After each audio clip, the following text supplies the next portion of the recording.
Muy buenos días, señor presidente. Janet Galindo, de Grupo Transmedia, La Chispa, Campeche, Tabasco, Yucatán, Quintana Roo, Petrolera, Ciudad de México.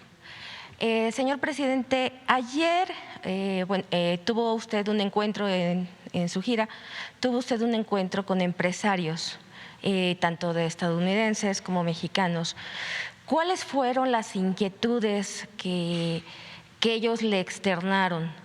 Y no sé si en algún momento dado usted les expresó también todos los proyectos y todo lo que se está haciendo en el sureste, si hablaron en algún momento dado del Tren Maya, por ejemplo. Sí, hablamos, pero ellos ya conocen lo que estamos haciendo en el sureste, el transísmico, el Tren Maya, todo el impulso a la actividad petrolera, las refinerías, y hay una circunstancia especial por la situación de la guerra en Ucrania, que insisto, ya era una crisis, ¿no? Yo podría sostener que era una crisis del modelo neoliberal y que con la pandemia y con la guerra de Rusia y Ucrania se precipitó, se agravó, porque ya estaba agotado el modelo neoliberal, había que cambiarlo. Tan es así que como nosotros iniciamos el gobierno pensando en que ese modelo era inviable, y esto no es un asunto ideológico, es de juicio práctico, que en 34 años que impusieron ese modelo no hubo crecimiento. Lo peor de todo es que creció mucho la desigualdad económica y social. Ayer, en la exposición de Carlos Slim, reconoce de que los sueldos en México han crecido menos que en China y desde luego que en Estados Unidos en los últimos tiempos. No sé si hay una gráfica en mi libro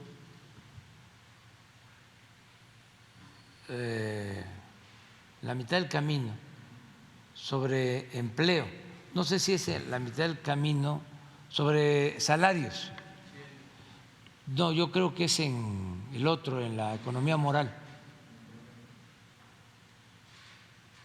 Entonces, se suponía, cuando empieza el auge en China,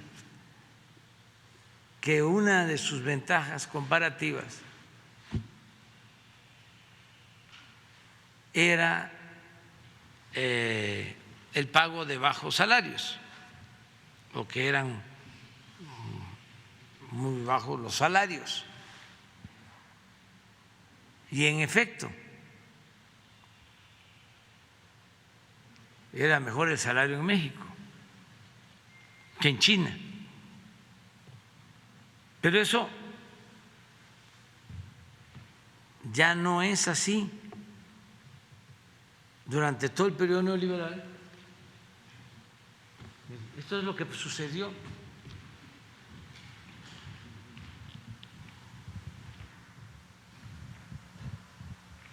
Desde 2000,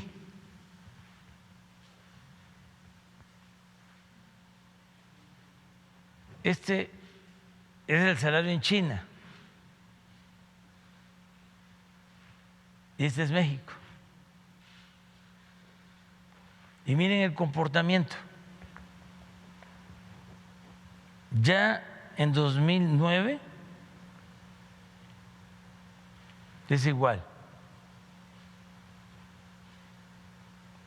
Y sigue subiendo el salario en China. Y en México, del 9 al 18, que digamos nosotros. Nosotros lo subimos, lo hemos subido tanto el salario mínimo como el salario general. En el caso del mínimo, 65% en términos reales, como nunca se había hecho. Pero de todas maneras, todavía no llegamos. Entonces, de estos temas se habló. Fue muy interesante el que se esté pensando no solo en producir, sino también en mejorar los salarios, en crear empleos. Ya es una visión distinta, ¿no?, la que hay. Y también es muy importante el buen uso de los energéticos, cuidar los energéticos y no abandonar la transición energética para no seguir dependiendo del petróleo. Tenemos que pensar en energías alternativas. Por ejemplo, el proyecto que se inició en Sonora de una planta solar, lo queremos replicar en toda la frontera, no solo para tener energía en nuestro país, sino poder exportar energía a países, a estados fronterizos de la Unión Americana. De eso hablamos. Entonces, siempre y cuando la planeación esté a cargo de la Secretaría de Energía. Y el socio principal sea la Comisión Federal de Electricidad. Pero se puede permitir la inversión extranjera en sociedad con la Comisión Federal de Electricidad, porque para tener energía nosotros en el norte y poder exportar energía eléctrica, sí hay que replicar las plantas solares, pero necesitamos también plantas de gas de respaldo y necesitamos un tendido de líneas de transmisión. Entonces son inversiones fuertes, pero sí hay interés de parte de inversionistas estadounidenses. Lo mismo en el caso del gas, que ahora están llevando gas de Estados Unidos a Europa y no tienen ya más capacidad, pero por ejemplo España ya está comprando de todo el gas que consume el 35% a empresas estadounidenses que llevan el gas en barcos en un proceso que se llama de licuefacción, congelan el gas, lo embarcan y allá regasifican y ya los meten meten el gas a los ductos, pero ya el 35% del gas de España ya lo está abasteciendo Estados Unidos. Entonces, no hay suficientes plantas de licuefacción. En el caso de México hay 2 contratos ya firmados, una planta de licuefacción en Ensenada, que son alrededor de $5,000 millones, y otra planta de licuefacción en Altamira, en el Golfo. Pero hay proyectos para una en Puerto Libertad, en el Mar de Cortés, que ahora se llama Mar de California, de Baja California.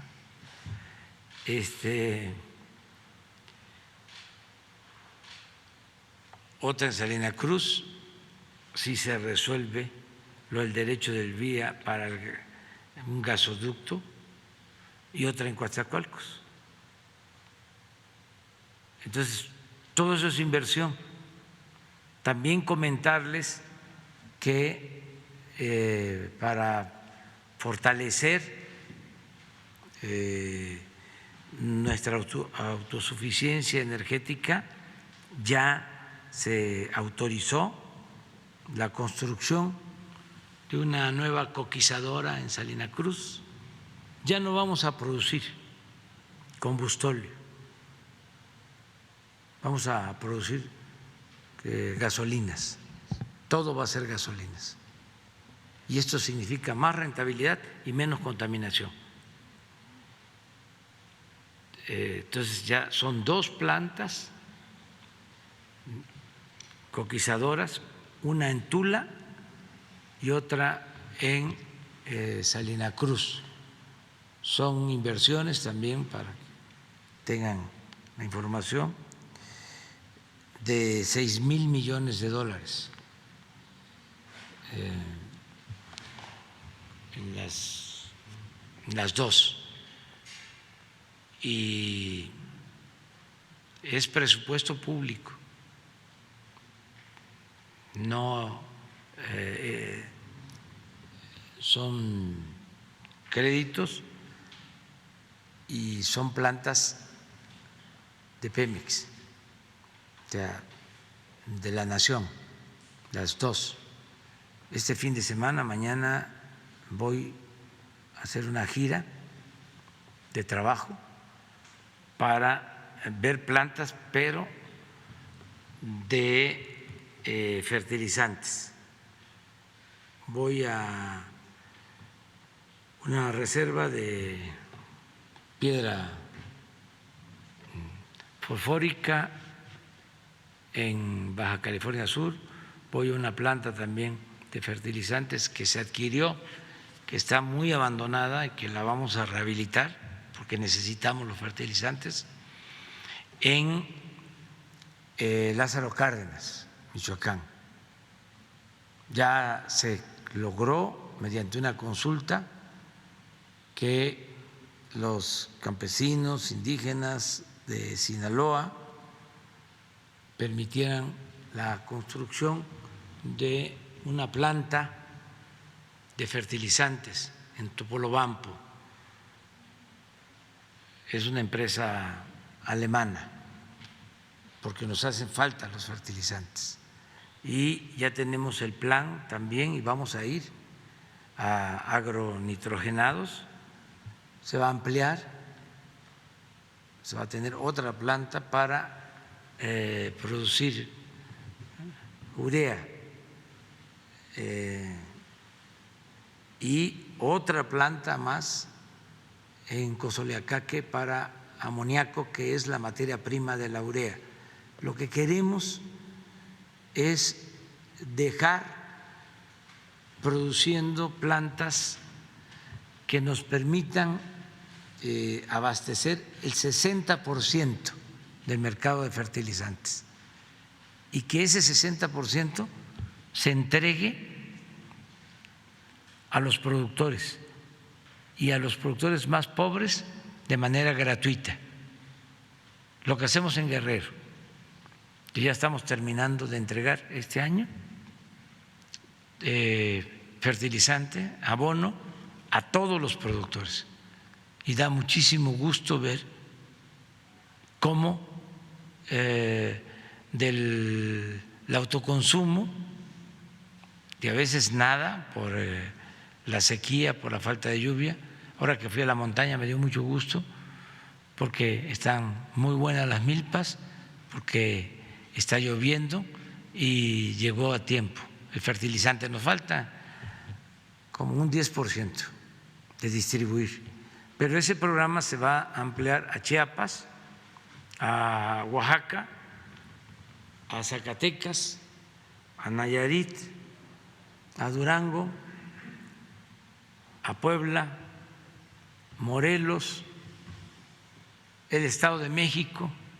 Estamos viendo cómo lo vamos a ir ampliando y para eso las plantas de fertilizantes, porque la materia prima es el gas y lo tenemos y tenemos los ductos.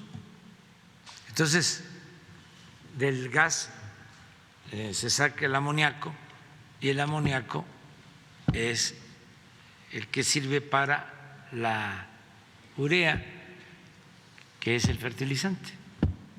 Entonces, ahora con la guerra el precio del fertilizante se fue arriba. Antes también, aunque les moleste a los conservadores, éramos autosuficientes en fertilizantes, pero desmantelaron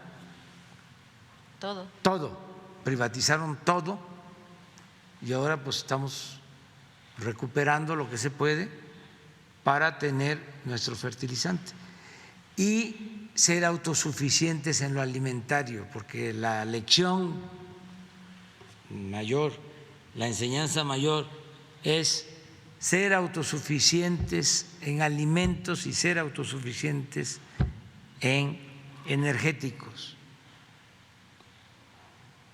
Es fundamental. Nada del pensamiento trasnochado neoliberal de que en un mundo globalizado no hace falta producir, porque lo que se necesita se puede comprar afuera. Eso es una falacia. Nos engañaron con eso. Decían, ¿para qué impulsas el campo? ¿Para qué apoyas el campo? ¿Para qué tienes plantas de fertilizante? ¿Para qué apoyas a los productores? ¿Para qué fomentas el sector agropecuario? Si necesitas maíz, si necesitas frijol, si necesitas arroz, lo compras. ¿Para qué vas a hacer refinerías? Vende petróleo crudo. Ahí está el negocio. Y por eso en más de 40 años no hicieron una refinería. Vende petróleo crudo y compra la gasolina. Y ahora la realidad nos está demostrando que no es así. Si nosotros dejamos caer la industria petrolera, si desde que llegamos no hubiésemos atendido las 6 refinerías y no se hubiese comprado la de Deer Park y no se hubiese iniciado la construcción y ya tener terminada la primera etapa de Dos Bocas y no construir estas 2 coquizadoras, pues entonces estaríamos padeciendo por los aumentos en los precios de los combustibles. Además, no tendríamos petróleo crudo, Porque si vemos la tendencia, ¿por qué no pones? ¿Cuál era la tendencia? Lo irresponsable de esta gente. Íbamos a estar hoy importando crudo. No solo no íbamos a estar, no solo no íbamos a tener gasolina ni diésel, no íbamos a tener el suficiente petróleo, lo que requerimos. Porque hoy van a ver los datos. Nuestro consumo es de alrededor de 1.800.000 barriles diarios, lo que consume en nuestro país.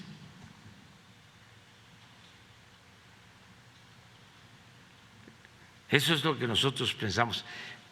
Para no extraer más y cuidar el medio ambiente, nos hemos propuesto no pasar de 2 millones de barriles. Pero puede ser que encuentren la gráfica, es una así, que a ver si la manda a Octavio. Si hubiese continuado la tendencia, que esto, y voy a poner la gráfica también, de lo de violencia, porque este es otro asunto de los expertos, los doctores en ciencias sociales. Pero es muy interesante cómo se venía cayendo la extracción. Ya ahora debemos de estar como en 1.800.000, 1.700.000. Señor presidente, y hablando de política.